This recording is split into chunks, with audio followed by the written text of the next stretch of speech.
Welcome to Speak for Yourself from the Crib, presented by Hyundai. Jason Whitlock, Marcellus Wiley on the day before Friday. And it's the weekend. Can't wait to get out in these streets or get into my living room, I guess. All right, you're already in my living room. All right, we're going to head out to LeVar Arrington's crib in the first block, but later in the show, we're going to bring in Joel Klatt. We'll talk some NFL draft with the smartest man in college football. Right. Hunter Mahan, 6-time winner on the PGA Tour. He's going to join us to talk about Tiger Woods, Phil Mickelson, Peyton Manning, and Tom Brady playing golf. That sounds exciting to me. We're going to let Hunter Mahan break that down. But first, let me wish everybody happy NFL Draft Day, or should we just call it Happy NFL Franchise Quarterback Hunting? Because all anybody wants to talk about is Joe Burrow, Tua Tagovailoa, Justin Herbert, Jordan Love, and the hunt for the next franchise quarterback.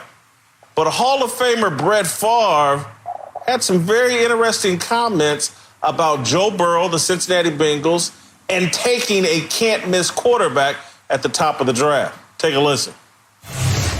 He's as close to a can't miss as you can possibly get, and that scares me a little bit. And I'm not knocking Joe Burrow at all, but a can't miss. I can't think of too many that have been home run hitters over the long haul, in their pro career. Peyton Manning would be one.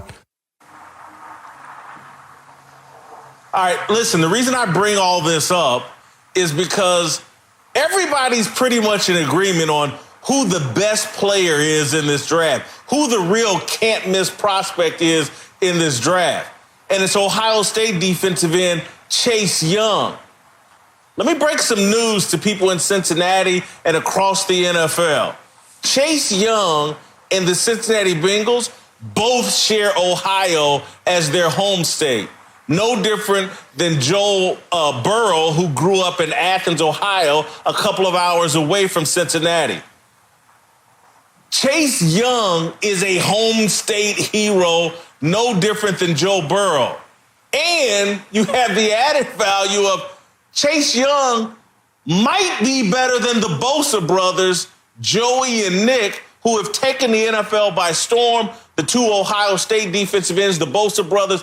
A lot of people, including our very own Joel Klatt, believe Chase Young's a better prospect than either one of the Bosa brothers. And hell, Nick Bosa just played in the Super Bowl as a rookie and was a big part of the San Francisco district. You know what's just as important as finding a franchise quarterback? Finding guys who can stop franchise quarterbacks. Chase Young is the surest thing in this NFL draft. He's going to be a superstar. His work ethic's unquestioned. His commitment to the game is unquestioned. The Cincinnati Bengals might live to regret not passing up on this Ohio State superstar, a home state hero, Chase Young, instead of Joe Burrow. And that's no knock on Joe Burrow, but Chase Young, the sure pick and definitely a devastating impact on the defense. I just think the Bengals are going to regret this. Marcellus, get us rolling here. Any chance, do you think the Bengals regret passing up on Chase Young and taking Joe Burrow at the top of this draft? No, I don't think they will regret it. You have to really look at all the factors, and it's not just the potential on the field production. And let's make sure we highlight the word potential for any draft choice, no matter how high or what position they play, because you still have to translate your game from the collegiate level to the pro level. Obviously, when you talk about Joe Burrow or Chase Young, you're thinking greatness when you see those guys at the NFL level over due time. But if you think about a hometown kid in Joe Burrow, that's obviously a big check mark in terms of he's a guy that you want to bring into the fold, not only because of what he can do on the field, being at the quarterback position, having the most impact on a team because they touch the ball every single play, but more importantly, he's going to be box office. He's going to be someone who brings an entertainment value. He's going to help your bottom line even before he helps your win column in terms of success. So I don't see how you look at Chase Young and say, you know what, I want him to actually be in priority over Joe Burrow when he plays defensive line. And I'm a former defensive lineman who used to scratch his head many a times in some of my greatest performances. that we will lose, and some of my subpar performances we will win. And that got me started to thinking on how much impact do we really have at the defensive line position. And then I looked at last year's statistics, and 3 of the top 5 defensive linemen last year didn't even sniff the playoffs. I looked at the top 5 all-time pass rushers in NFL history. Only one has won a Super Bowl, Reggie White. So you start to do these things and extract from the numbers and realize that if you want to say a great quarterback, it's almost a given you're going to be a Super Bowl champion. You want to say a great defensive end, it is almost a given you won't be a Super Bowl champion. And I think Cincinnati is thinking correctly this way. Wow. I mean, that's giving a whole lot of props to Cincinnati having the opportunity to win a Super Bowl. When's the last time that happened again? Oh, yeah, I'm going to wait on that Never one. Again. Never. Okay, right. Like the Chiefs? Like the Chiefs had to wait 50 years? You mean like the Chiefs? Oh, they had to wait 50 years. I mean, we could go throw Philly in there, I guess. I mean, the sun shines on a blind dog's tail once in its life. Let me tell y'all something right here, okay? This is like splitting tens in a blackjack game, all right? And let me tell you why. You don't split tens when you have a winning hand. To split tens is to be greedy. Okay, you're thinking that you're going after Joe Burrow, a can't-miss prospect at the quarterback position when you have 2 tens right in front of your face with Chase Young, all right? When you do it, people are going to get up from the table. They're going to walk away. There are people sitting there watching this draft that won't say it, won't ever admit it, but to not take Chase Young and to take Joe Burrow when you already have Andy Dalton, all right? If you're telling me that Joe Burrow is going to come in and be a better quarterback in the next 2 to 3 years than what Andy Dalton is going to be in the next 2-3 years, then maybe you have an argument. I don't buy it, okay? But you're not 1, you're not 2, you're not 3, you're not 4 players away from being a competitive team in the National Football League to compete for a playoff spot, let alone a Super Bowl, okay? So you take the best player available. You take your 10s, the 20, right? You have 20 in your blackjack game. You take that 20 and you win. You don't try to split them and get 2 blackjacks because you know what ends up happening? You get that 1 card, it's 13. You get that next card because you're doubling down on them, right? You get that next card, you get a 2, you got another 13, and then you end up losing both hands and you messed up the table for everybody else. That's what Cincinnati's doing, and that's why Cincinnati doesn't win games, and that's why they have 4 seasons. Look, you almost had a hell of an argument, LeVar, but I'm going to shout out to Penn State fans and apologize on their behalf. 2 + 10 is 12, not 13. But your blackjack analogy wasn't bad. No, two tens player. But listen, 2 tens player equals 20. 2 tens. 2 tens. Don't trip. But you said you get a 2 and then it's 13. Quit, LeVar. Your Penn State degree just went down. What's in that drink? But you're right. Good call. Let me say this about Chase Young. Reggie White went to Green Bay, delivered a Super Bowl. Now, Lawrence Taylor, I don't know where he ranks on the sack list, but he's one of the greatest pass rushing forces ever. Built a defense around him, won 2 Super Bowls with the New York Giants. Listen, to me, Chase Young is not Jadeveon Clowney. Jadeveon Clowney was talented, but people questioned his motor. People could question his commitment to the game. There are none of those questions about Chase Young. We've heard from the Bosa brothers in terms of, no, Chase Young approaches the game the way we do. Hell, he may even approach it more fiercely than we do in terms of being a student of the game. If you have a chance to get, and to me, he's not quite Reggie White, but he's the closest thing I've seen to Reggie White in terms of a guaranteed impact on a defense and on a team in an era where everybody's passing the ball and getting to the quarterback and harassing the quarterback, to me, is damn near as important as having a great quarterback. I just think there's too many variables. Joe Burrow, who I love and think he's a great player, but he had 1 great season in college football.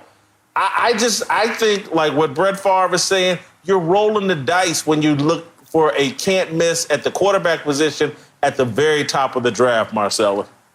What a garbage team. Man, you got me talking bad about my own, man. You got me talking bad about defensive linemen in terms of impact. I could just take you through it pragmatically. 1st and 10. Oh, look at this. Chase Young around the corner, or sack. Oh, 2nd and 14. Oh, my God, another sack. It's 3rd and 23. Oh, completion, Joe Burrow, 1st down. Like, that's how it goes playing defensive end, man. You gonna name me Reggie White and LT. Don't let me go down the list of dudes who have not won a single Super Bowl. Let's start at the top with Bruce Smith, who was in 4 Super Bowls, never got over the hump. And you keep bringing up the Bosa brothers, who I love, who are tremendous talents. But Nick Bosa wasn't even the best pass rusher on his team last year. And Joey Bosa was at home chilling with me watching the playoffs. So the thing about this is you can't make this argument. This is about the effect that you have on a ball club. And is Joe Burrow head and shoulders above Andy Dalton right now? I would say no. But if the belief from 52 other guys is that you can take us farther in our imagination than Andy Dalton can in reality, then we have to roll those dice. And it's just the nature of the position. This is no slight to the individual talents. It's just what position do you play? And if you play quarterback at a B level, it beats D-line at an A level. Marcellus, I love your passion and your approach to this discussion, but it is some of the most blasphemous stuff that I have ever heard in my entire life, bro. Like, you need to get up and walk away from the camera right now, because you cannot sit there and downplay and diminish the role of somebody who can get to the quarterback. The only person that's just as important as the quarterback is the person that can get to the quarterback and stop them from throwing those balls downfield. If you don't have a guy that can get to the quarterback and keep them from throwing the ball downfield, you're not going to have an opportunity to sit there and say, oh, you made it to 3rd and 14 where he threw the ball and got a 1st down. You can't downplay that. If you can get to the quarterback, you have an opportunity to impact the game. If you can impact the game on every play, so you're trying to tell me you're going to diminish what J.J. Watt brings to the table, what Von Miller brought to the table, what Mike Strahan and O.C. Umenyiora brought to the table when they went and won the Super Bowl and they gave the MVP to the quarterback because of the arguments that you're putting out there. It is ridiculous to sit there and say that you can't compare a guy that can get to the quarterback versus the quarterback position itself. But I will say this. Chase, if you're listening and watching this game, be happy about this, because you know what? They're intending and expecting Joe Burrow to go number 1, which means that they are expecting him to be a Hall of Fame quarterback on every throw of every game. If you were to go number 1 over Joe Burrow, then now the pressure is quadrupled for you to have to be a Hall of Famer on every single play. And I'm the only one sitting on this panel right now that can actually give you the insight of how that feels. It's not a great feeling to be a number 2 draft pick, Marcellus Wiley, and have the pressure of being a Hall of Famer on every single play. I'm going to drop the mic on that one. And if you want to jump in on it, Mr. Whitlock, with your new haircut and your new hairstyle, you go right ahead. No, Whitlock going to let me get this one. You want it back? Yeah. You take all it back. I'm going to say, take it back. Look, I can keep this really simple for you. The top 5 quarterbacks all time in passer rating, 4 of them have Super Bowls. The top 5 pass rushers in NFL history, 1 of them have Super Bowls. All I'm going to tell you is, if you want to do your bad math Penn State style again on me and try to say that this is greater than this, go ahead. But the reality is, LeVar, you have more opportunity of impact. A great game for a D lineman is 1 sack a game, 16 in a year. Let a quarterback go through a season having 1 touchdown a game and see how long he plays. We got to go. Those teams. We got to go. LeVar, I'm going to tell you how good your argument was. I'm not even going to say nothing about your hairstyle and how ridiculous you look, particularly with me sitting up here with this crispy haircut.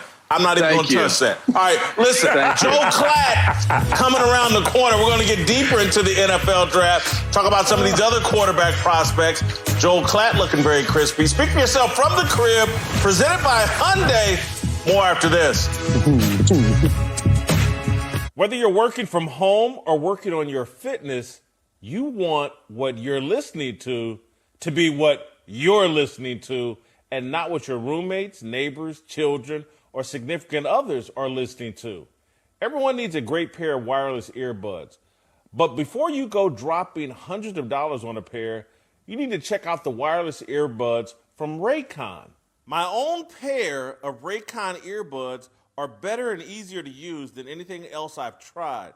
They're comfortable and easy to set up and work seamlessly with all of my devices. Having a pair of wireless earbuds is a serious game changer for me.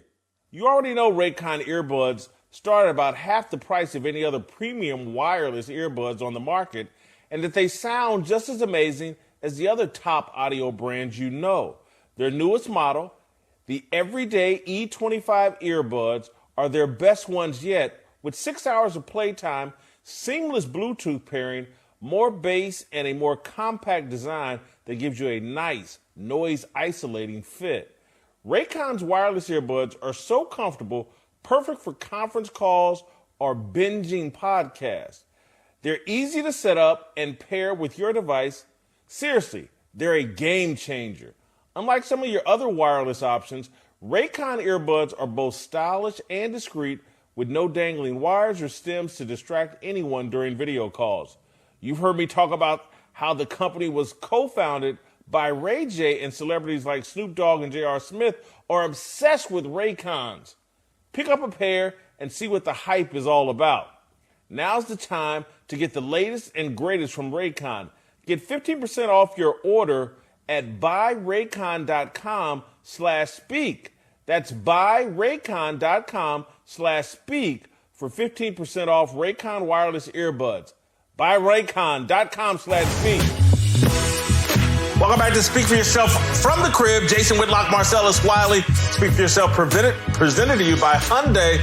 Happy Thursday. Happy NFL Draft Day. And now we're going to go out to the smartest man in college football, our very own Joel Klatt. He's our expert on the NFL Draft, certainly about these quarterbacks. And let's start with the most intriguing one. Maybe not the best one, but the most intriguing. Tua Tagovailoa. We had the conversation earlier in the week, Joel, about Tua and whether or not the Patriots might move up in the draft to get Tua. Should the Patriots, I want to ask you, Joel, should the Patriots go out in the draft today and try to get Tua Tagovailoa? It's interesting, right? And in particular, in light of I don't know if you guys saw a couple of weeks back, Daniel Jeremiah tweeted out a picture of an old Bill Belichick, basically scouting profile. And these are how you should scout each player. And when it talked about the quarterback, I saw basically decision-making as being the priority, right? And from my seat, Tua makes great decisions on the field. I mean, the ball goes to the proper spot. He's the type of guy that gets rid of it quickly. It's on time. It's on target. All of those things, yes. But there's also an element for the Patriots, and in particular Bill Belichick, that Tom Brady has provided, and that's reliability. He's been on the field, right? You're not going to go win Super Bowls if your starting quarterback misses multiple games every single year, and that's the problem with Tua. And then there's also this aspect of the way that the COVID crisis has affected each team's ability to get their hands on players and actually have their doctors look at these players. And here's where the relationship between Nick Saban and Bill Belichick is so important, because I believe that Belichick trusts Saban implicitly, and Saban is vouching for Tua, his health, his character, everything about him, his play on the field. And because of that, I don't think that this is out of the realm of possibility that the Patriots might get aggressive, in particular if Tua starts to slide. And that's something that I am starting to hear around the league, is that Miami and the LA Chargers may pass on Tua up there at the top of the draft. If he gets past 6, watch out. Guys, that's where I think New England may get aggressive if they see some value there with Tua sliding down the draft. I just don't think it makes sense for the New England Patriots. I love Tua. He's my favorite prospect at the quarterback position this year, and I think there's a little gap between him and the rest. But with that said, he doesn't fit the New England Patriots situation right now. They're cash-strapped. They're against the cap. More importantly, when you talk about already having an investment on your roster by the name of Jarrett Stidham, let's see what he's made of. Let's see him go out there in public display, either succeed or die on his sword in terms of what he's going to be as a player. This is a guy who learned from Tom Brady versus now you draft a Tua. Who's he going to learn from, Brian Hoyer or Jarrett Stidham? Like, there's a whole different situation occurring in New England than in L.A. with the Chargers or in Miami. So this is a situation where you have to play the guy that you've already invested in, you're speaking highly of. And I'm familiar with that situation. When they let Bruce Smith go, I was this small school second rounder who just needed a chance. And I balled with my opportunity. Not saying how this is going to work out for those guys, but at least use the opportunity you have in front of you, which is get a return on your investment in Jarrett Stidham. Listen, the Patriots believe, and particularly Bill Belichick, in competition. Obviously, they fell into Tom Brady. But when it became decision-making time, Bill Belichick moved on from Drew Bledsoe. I think he'll do the same thing here in turn. Put some competition out there for Jarrett Stidham. Go out and get a Tua Tagovailoa. Nothing wrong with that. All right, let's move on to the other, perhaps lesser-known quantity, but just as intriguing. Jordan Love, the quarterback out of Utah State. A lot of questions about, is he a project? How soon could he play? Joel, is Jordan Love worth a first-round pick as a potential project? Borderline. And I think it has everything to do with the situation that your organization is in, because I do believe that he's going to have to sit behind an experienced starter and learn a little bit. There's two main concerns with Jordan Love. Number one, the interceptions he threw last year, 17 of them led the FBS.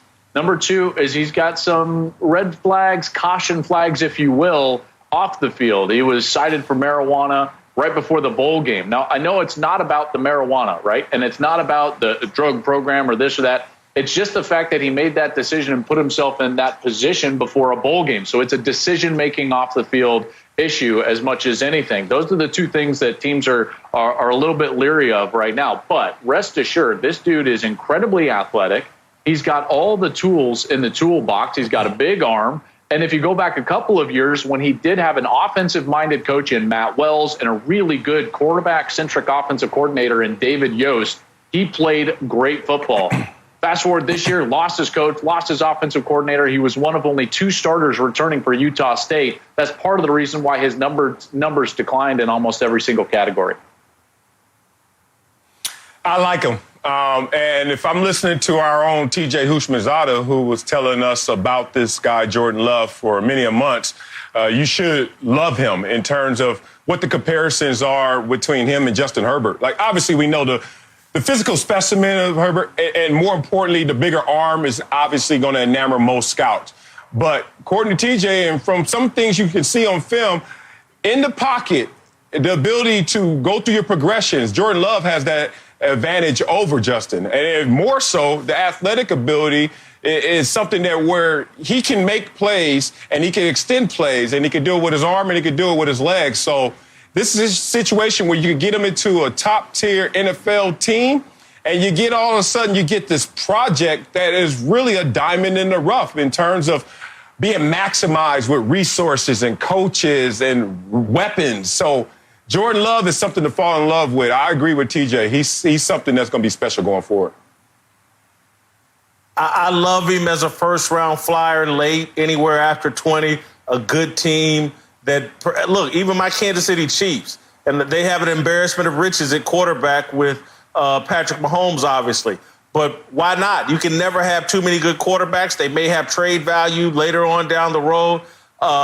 So, yeah, I think he's worth a first-round flyer. If this guy pans out, you got an asset that he can play for you in a case of injury or someone you could trade and move on from. All right, let's keep it rolling, and let's move on to Jalen Hurts, who we had on the program earlier this week. And, Joel, I asked Jalen an interesting question. He's so well known for being a high-character leader, and I'm wondering if the intangibles are overshadowing and making us unappreciative of his actual quarterback talents. Are the intangibles clouding our view of just how talented Jalen Hurts is? I think that they might be clouding our view, right, from the outside in, but I don't think that they're clouding the view of decision makers in the NFL because they see the talent, namely the ability to evade, right? Like, his athleticism is second to none, finished second in the Heisman Trophy voting, largely due to the fact that he was such a dangerous athlete running around. That doesn't mean that he doesn't throw the ball well. He throws it incredibly well. He does need to develop a little bit when it comes to anticipating windows and anticipating throws And I think that can potentially happen. Think about how many offensive coaches that this guy has had to play for, right? All those coordinators at Alabama that started running through there and getting extra jobs. Then he moves completely to Oklahoma and has to play for Lincoln Riley. Some stability around offensive schematics would really help his development moving forward. I love his intangibles, but I also love his play. If you could get him in that late third round with a team like a Baltimore situation where you can put him in an offense where he can evade and escape a little bit, I think that he's got some real upside in this draft. Of course they overshadow his actual talent. Even Joel just admitted it. He's going to go in the third, fourth round probably. When the guy was a Heisman hopeful and almost won the Heisman, so he should be higher than a third, fourth rounder at the quarterback position. But what happened is he got caught up in the machinery of, you see him at Alabama and people are like, oh, here we go, another Greg McElroy, and not giving him his full credit. And then he gets caught up in the machinery of Oklahoma and them producing so many great quarterbacks of late. Oh, he's just a product of the system, or just another system quarterback. He couldn't win for losing. And then more importantly, because he was such a great citizen, such a great man of character in how he dealt with being benched at Alabama, that played well in the real world, and that played horribly in the sports world, because someone wanted to see him act a fool, show that competitive spirit and that wildfire, that killer instinct, be Jordan-esque, whatever it is. Don't sit down on an opportunity to go out there and fight for yours. So I just think that he got caught up in, like you said, the intangibles getting lost based on his talent level. Only thing I disagree with, I don't think it hurt him in the sports world. No one wants to see a quarterback act like a diva wide receiver. No one wants him to handle it like Dez Bryant. All right, Joel, we're going to get you out of here on this note. We're going to go back to the A block. You got about 30, 45 seconds. You think the Bengals will regret not taking the most talented person in this draft, Chase Young? No, I don't think that they'll regret it. And this coming from a guy who, when he was a true freshman and the first time he stepped on the field against Maryland before his first sack in college football, I said he would be a top 5 pick when he eventually came out. I love Chase Young, but here's the bottom line. Defensive ends don't put points on the board, and their impact is largely felt once you have a lead. You've got to build that lead first. You do that via quarterback play. You protect that quarterback. Then and only then do you get after the quarterback in order to become a great team. Joel, thank you so much. Really appreciate it. Great job. Hey, all right, Marcellus, he just went. He just took off. He hates that thing. He hates it. Before we go, seriously, which team will draft wide receiver Jerry Jeudy, who will be the first offensive lineman drafted? Download the Fox Bet Super 6 app and play NFL Draft Super 6 for free for a chance to win $10,000. All right, you're watching Speak for Yourself from the Crib, presented by Hyundai. More after this. We'll hear from Hunter Mahan from his crib. We'll talk some golf and Peyton Manning and Tiger Woods. Talking about ED isn't easy. Usually, we just brush it off or blame ourselves, saying things like, I lost my mojo. Or we avoid it altogether with excuses like, I had a long day at work. Or, sorry, honey, I'm just not feeling it. But with Roman, it is easy to talk about it with a real doctor who can prescribe real medication. It's simple, safe, and totally discreet. With Roman, you can get a free online evaluation and ongoing care for ED, all from the comfort and privacy of your home. The doctor will work with you to find the best treatment plan. If medication is appropriate, Roman will ship it to you with free 2-day shipping. The whole process is straightforward, simple, and discreet. ED used to be tough to tackle, but now there's Roman. Complete an online visit today to connect with a doctor and take care of it. Just go to GetRoman.com/speak to get a free online visit and free 2-day shipping. That's GetRoman.com/speak for a free visit to get started. GetRoman.com/speak. Welcome back to Speak for Yourself. Today's big story is sponsored by KFC. Feed the whole family with KFC's $20 fill-up with all the fixings. Order online at KFC.com. that's my dog. All right, welcome back to Speak for Yourself from the Crib. Jason Whitlock, Marcellus Wiley. All right, time to go out to Dallas, and let's go out to a golfer, a 6-time winner on the PGA Tour, a friend of mine over Twitter, Hunter Mahan. Thank you for joining us from your crib in Dallas. Interesting idea being floated about. Tiger Woods and Peyton Manning and Phil Mickelson and Tom Brady competing in a charity golf tournament to benefit, coronavirus relief. I like this idea. I don't love it. And the reason I don't love it is because I think they need to add Wayne Gretzky and Dustin Johnson, Brooks Koepka, and Michael Jordan, and then you have it a must-see event, a can't-miss. Then I would love this idea. Hunter, what are your thoughts on this unique idea of Brady and Manning facing off in golf with Tiger and Phil? Well, I love your idea, actually, more. I think it's actually a phenomenal idea. To see live golf, though, to see a live sporting event, to see guys of those guys' caliber talking back and forth. Hopefully we can get some insight on what made them great. It's going to be an amazing event if they can pull it off. It's obviously going to have a huge charity aspect. I think there's going to be plenty of people watching. I know I will be. So hopefully it benefits a ton of people. And hopefully we get to see a little bit of insight into what makes those guys so great. Yeah, I love the idea, as is, and I even love Jason's idea, where you lean more into the fun than just the competition. We all can go back to when Tiger and Phil had their first match. And golf is a tough sport to really sell everyone on the competition element just because of the mechanics. You never go against each other as much as you go after each other. So if it's a little looser, I think it's a better product to digest. And in a star sports world as we're in right now, it beats a game of horse and NBA 2K. So I'm looking forward to seeing this matchup. Let me tell you where I think y'all are both wrong. If y'all think Tom Brady, Tiger Woods, Peyton Manning aren't going to compete and be into the competition, you can throw Phil in there as well. And then if you throw the other guys, if you throw Michael Jordan in there, Brooks Koepka, Dustin Johnson, the competition, I think, would actually be the star of this, not the fun. And yeah, do I want to hear these guys mic'd up and talking back and forth to each other, talking a little trash? But I think these guys, as much passion as there is from golf from any of these guys, and just the way Brady and Manning just compete all the time, I actually think the competition is going to drive this. I would be very interested in who wins and who performs well in this.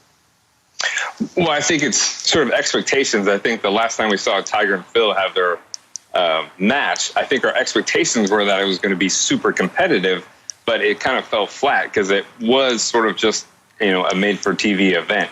But this could be, I totally understand what you're saying, Jason. This would be super competitive if you had about 4 groups of guys going against each other, kind of going back and forth with the competitive nature of all of them. Like you said, with maybe another guy with a Jordan or with Gretzky. I think I do agree with you. The competition will be raised up another level. But I do like the aspect that we're going to take competitions a little bit, push it aside, and let these guys have some fun. And sort of enjoy themselves, because it is only 2 groups. I think you would raise the level of competition with 4, but with just 2 and 4 guys out there playing, I think it is going to be a lot of fun. It is going to be competitive. Nobody in that group likes to lose, but I think the competition would be raised with another 2 groups in there playing against one another. Man, it's not going to be competitive. It's going to be competitive with a wink. Like, okay, we're trying to give everyone some entertainment and a little distance from their social distancing. But this is not going to be competitive. It's kind of like how when you watch baseball, it's a completely different thing what you feel when you're playing baseball versus if you're sitting back watching it. And I think that's what's going to happen and what's going to get lost here. So lean into the entertainment value of this. The first episode, they try to lean into the competitive element. And it fell flat. So let's not make the same mistake. I don't care what personalities, what level of competition you have in terms of namesake. When you get out there and this is just a made-for-TV event, pro-am style, it's hard to turn it up all the way to the full notch. No, you're not going to see a full notch of Tiger and Phil. That's for sure. Like I said, that's why I think Whitlock's idea of having two more groups in there, I think would raise a little bit level of competition amongst each other. But I think this is a smarter way to go if you're going to do some sort of made-for-TV charity aspect, is having players from other sports come in and enjoy it. And I think for the fans, you're going to bring in more fans from different sports and different aspects. Like, we haven't seen Peyton Manning in a long time. I'd love to see him for a few hours, talk about what he's doing, what he's maybe interested in doing. Tom Brady, we haven't really heard from since he's joined the Buccaneers. So I'm really looking forward to these guys talking and talking about maybe their new endeavors in different cities and different sports and different, and different entertainment kind of value. Now, Hunter, I got to ask you this question. We have a mutual friend in Tony Romo, my former teammate. Obviously, he's an avid golfer, and if you know Romo, he's always talking about how good he is. Does his game make it on the PGA Tour? Could he be out there with you guys? No. In the short answer, no. He is someone who loves the game more than almost anyone that I know. And like I said, he's not an avid golfer. He's a golf junkie. He absolutely loves it. He loves every second of it. I think he loves tinkering with the game. It keeps his competitive juices flowing. He's, as you know, Marcellus, he is competitive as anyone I've ever met. And he loves to go out on the golf course and play and compete with all the other guys. And he loves to measure himself against all the pros that he gets to play with. Now, all right, Hunter, how about this? Romo, had he committed? I just want to know who's the best golfer you've ever seen that's earlier. Okay. I'm sorry, Hunter. If he could have played earlier, Jason, I don't know. You can tell football is his first love. I mean, that he is passionate about football. He's poured his heart and soul into the game. If he did it at a younger age, maybe he could have. He's extremely talented. He's an extremely talented athlete. He's a heck of a basketball player, a golfer, a football player. There's not many things he can't do, but you never really know. Golf is a sport about, it's not doing it for one day and beating a pro. It's about doing it for 2, 3, 4 days and week after week. And that's the real challenge of being a professional golfer. Hunter, thank you so much for joining us. Hopefully we'll see you guys back in action sooner rather than later. All right, stick around. Lucky Brooks, our football professor, NFL professor, he's going to join us next from his crib. Does Tua have a higher ceiling than Joe Burrow? Speak for yourself from the crib. More after this. Welcome back to Speak for Yourself from the crib. Jason Whitlock, Marcellus Wiley. Speak for Yourself presented to you by Hyundai. All right, time to keep it rolling and go out to Bucky Brooks' crib. Talk some more NFL, talk some more Tua Tagovailoa. Bucky, a huge proponent of Tua, and actually believes Tua has more upside than the Heisman Trophy winner, Joe Burrow, the guy that everyone expects to be the number 1 overall pick tonight. Marcellus, get us rolling. Is Bucky crazy here for thinking that Tua has more upside than Joe Burrow? No, he's not crazy. He absolutely has a higher upside than Joe Burrow. He had a perfect college career, damn near. We're talking about Joe Burrow because he had a perfect season, forgetting the other 3 years, and when he had to transfer schools and didn't have the greatest junior year at LSU. So there's still a conversation of, is Joe Burrow a one-hit wonder? And I don't believe that, but it's still a conversation. You can't have that conversation with Tua. If you look at Tua, every single pass is so beautifully placed. It's like a long handoff. And there's a big difference in quarterback ball placement. Some guys throw the ball where you can catch it. Well, Tua's so damn great, he throws the ball where you can't drop it. And that is the difference. The ball is exactly where he wants it to go. Absolutely correct. I'm with you. You're right. Tua has the higher upside. You know, the thing about Tua is if you go all the way back prior to the season, the conversation was tank for Tua. And for the majority of the season, until maybe midway until he got hurt, Tua Tagovailoa was the guy that we universally celebrated as the number 1 quarterback in this class. When you look at his career, 87 touchdowns, only 11 interceptions. You look at the last 2 years in back-to-back seasons, in 2018, 43 touchdowns, 6 interceptions. This season, prior to his injury, 33 touchdowns, only 3 interceptions. He's been consistent, and Marcellus will like this because I view him as a left-handed version of Drew Brees. He's quick, he's accurate, he's decisive, he has A-plus leadership skills. And for me, a franchise quarterback has to be someone that can elevate the play of those around him. Having been around him since he was a high school player, he has those traits. Is one of the reasons why I'm willing to go all in on Tua Tagovailoa being an outstanding player at the next level. Guys, I was trying to get to my dictionary here to make sure that we all had an understanding of what a ceiling is. And so if you could just look up right now, you're in your home, that's a ceiling. And so I just want both of y'all to know that. And so in college, Joe Burrow got higher up than Tua Tagovailoa. In college, winning the Heisman Trophy, the greatest season we've ever seen from a college quarterback. He led his team start to finish to the national championship, won the Heisman Trophy, had the greatest season we've ever seen from a quarterback. Now maybe he didn't sustain the jump as high as Tua for sustaining, because Tua started more games and played at Alabama. But in terms of who jumped the highest, who had the highest vertical jump, whose ceiling got the highest, it was Joe Burrow. So maybe Tua's a better prospect, but it's hard to me, based on what they did in college, to argue Tua has a higher ceiling. Oh, man. Look, let's be real about this. Apartment ceiling, where you at, Whitlock, right now, there's only one level. You get into these houses, we got 2 stories, 3 stories. There's different ceilings. You got to keep looking. There's another ceiling up there, and it's called Tua's ceiling. Tua had a higher passer efficiency rating this year than Joe Burrow, but he got injured and didn't qualify because of minimum starts. But he was even having a better year than Joe Burrow in Joe Burrow's perfect year. And don't act like Tua doesn't already have a championship himself. The guy had a better career and was having a better year than the guy who said he had a perfect season. So it's a different ceiling when you talk about Tua. Yeah, I think it is a different ceiling. I think when you look at Tua and Tua's national championship, you have to remember he came off the bench as a true freshman, not a redshirt.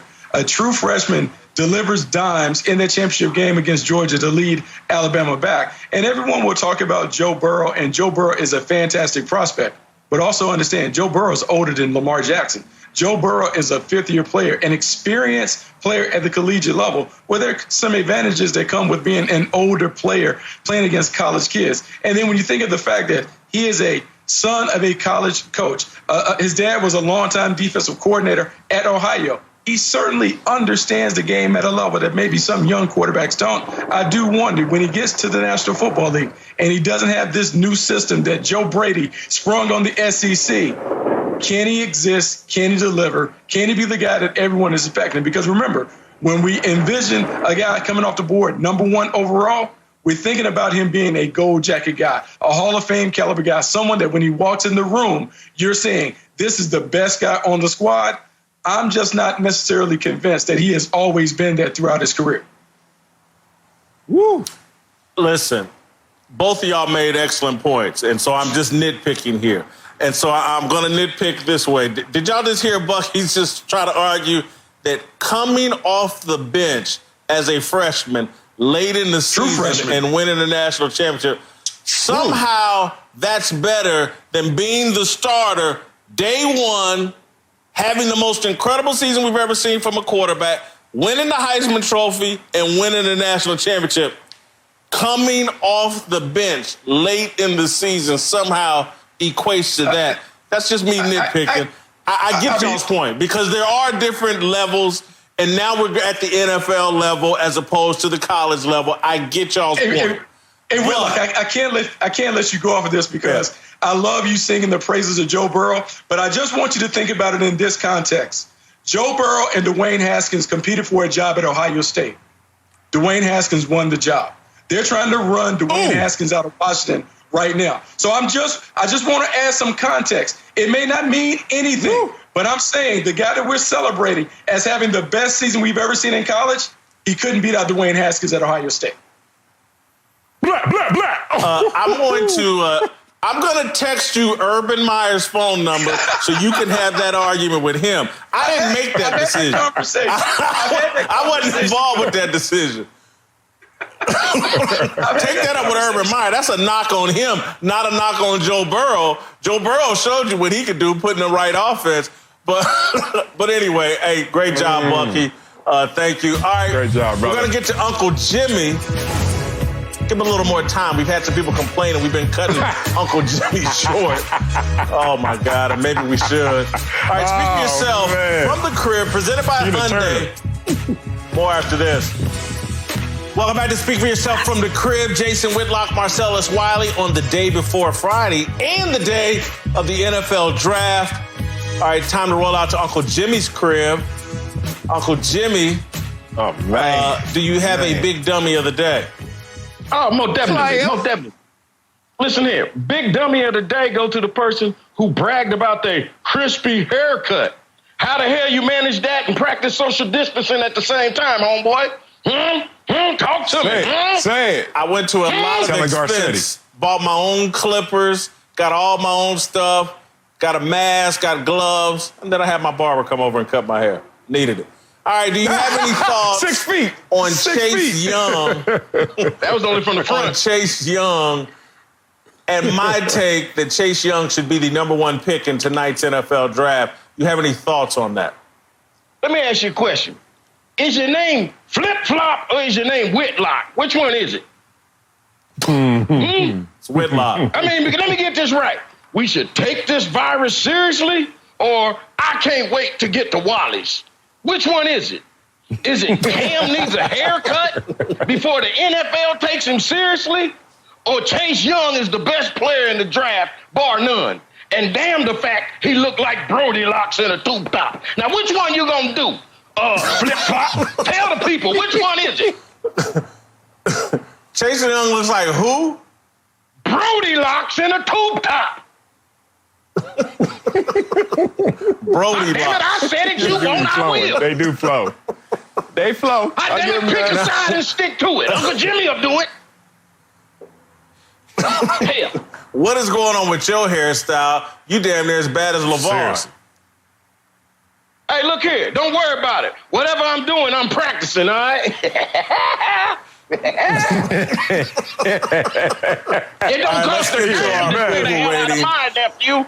It don't First time cost we've a ever done damn. Chase Open up Young. city. Hey, what did you do? I got Don't Chase worry as a about role mine. player. Good job performance, but, you know, he did miss a couple of games. A role player. Marcellus a little higher on him than I am at an all-star, huh? How you got him that high, You trying to get him picked over number one overall, and then you got him as a role player? Like, that doesn't add up. Flip-flop. Come on, flip-flop. I don't know what you're talking about. That's it for us. We'll see you on Friday.